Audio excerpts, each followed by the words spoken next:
Right now I'm writing about everything I'm going through at Boom for a fiction, the first fiction piece that I'm writing, which is, I think it's very important that everything that happens at Boom kind of also finds its way into literature. Because yeah, it's this zone, the different style of living that we sort of create here together. Yeah, I'd like to see that reaching a really wider audience.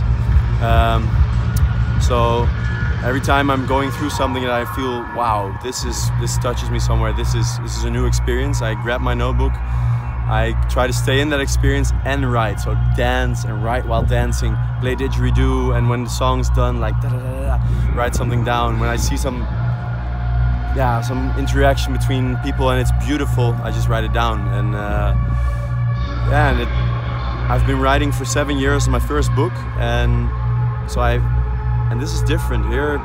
Sometimes the inspiration just comes so directly that you find sentences that normally take you days or weeks to find that sentence, and here people live those sentences. You see it happen right in front of your eyes. You can this is basically almost like a Garden of Eden for any artist. Just inspiration from everywhere. It just doesn't matter where you look. It's even here. Look, it's like it's one big. Make your pick, like whatever artist you are, you can choose and put it into your art. And yeah, I really hope that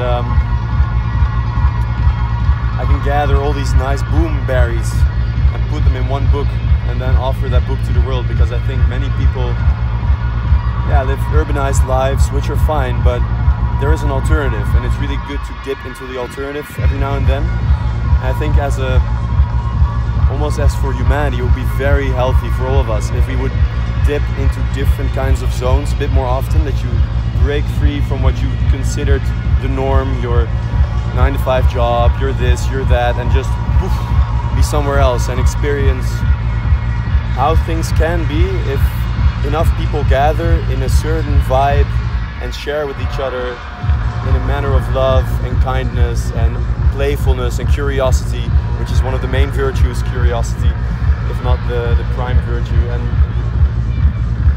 if enough people, like 30,000 people, do that, they come together in that spirit and they create sort of a temporary village together in which you have dance temples and chill out rooms and shamans and dragons in the water where you can just chill in the Portuguese sun. It creates an atmosphere that's just unique.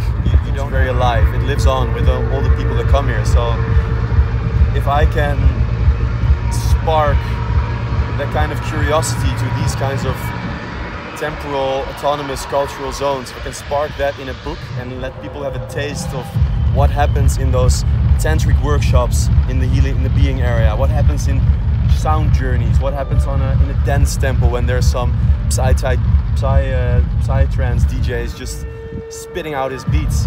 If I can put that in a book and make it accessible to just anyone living on Earth who hasn't experienced one of these kind of types of festivals, yeah, I think that would be that would be a very big honor, and that's what I'm sort of trying. If that would, I'll see, because it's a lot of work to write a book. My first one took me 7 years, so I just finished it. I'm gonna take it slowly, see if the inspiration, if all those different tracks that I've been trying to follow with words, if those trajectories find each other, if it starts moving, if the momentum builds, I'll just follow it and then I'll write the book. Maybe it's not I feel it living in myself. I'm not sure what it will be, but it's definitely getting a lot of food at the moment and it's growing. So who knows?